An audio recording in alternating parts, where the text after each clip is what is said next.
ঘোষণা দেই। ইহসান, আওয়াজ করে সবাই বলেন তো ইহসান। সবাই বলেননি, সবাই বললে এতটুকু আওয়াজ হবে আমি বিশ্বাস করি না।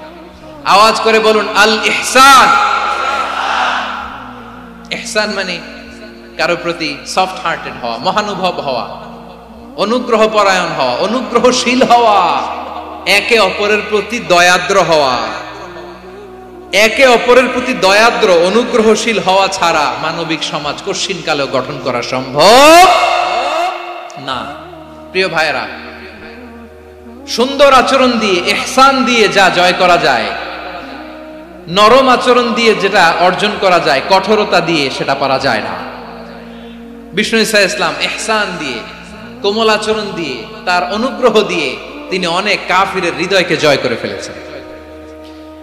সাইয়েদনা সুমামা ইবনে উসাল রাদিয়াল্লাহু তাআলা আনহুর কথা মনে পড়ে যায়। তিনি ছিলেন ইয়ামামার বাদশা।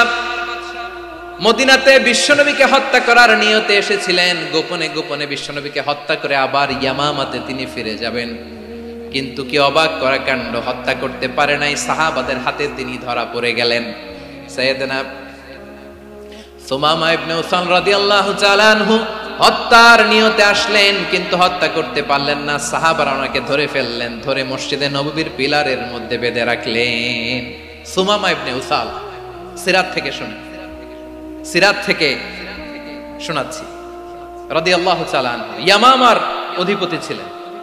ইয়ামামা বিশ্বনবীকে হত্যার জন্য আসছেন, ধরা পড়ে গেছেন, এখন মসজিদে নববীতে বেঁধে রাখছে, তার মানে বন্দী। এখন স্ট্যাটাস কি? বন্দী, ক্যাপটিভ। বিষ্ণু ঈসা ইসলাম সাহাবাদেরকে বললেন তার খোঁজ খবর নিও, সুমামা ইবনে উসালের খোঁজ খবর নিও। সাহাবারা বলেন ইয়া রাসূলুল্লাহ, আপনাকে হত্যা করতে এসেছে, তার তো কঠিন ক্যাপিটাল পানিশমেন্ট হওয়া দরকার, কঠিন শাস্তি হওয়া দরকার। বিশ্বনবী বললেন না, আমি যেটা জানি তোমরা সেটা জানো না, তোমরা সুমামার সাথে ভালো আচরণ করো। বিশ্বনবী সুমামার কাছে গেলেন। প্রথম দিন যে তিনি কালেমার দাওয়াত দিলেন, ইমানের দাওয়াত দিলেন, ইসলামের দাওয়াত দিলেন, রিসালাতের দাওয়াত দিলেন, আখিরাতের দাওয়াত দিলেন।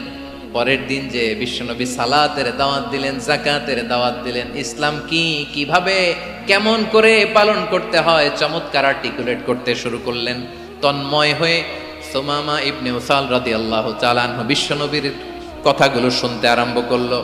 একদিন নয়, দুই দিন নয়, টানা 3 দিন বিশ্বনবী সুমামার কাছে ইসলামকে প্রেজেন্ট করেছেন, উপস্থাপন করেছেন। আওয়াজ করে বলেন কয় দিন? 3 দিন। 3 দিন মসজিদে নববীতে বাধা। আর সাহাবীদেরকে বললেন তার খোঁজ খবর নিও, তোমরা যে রুটি বানাও এর মধ্যে সবচেয়ে ভালো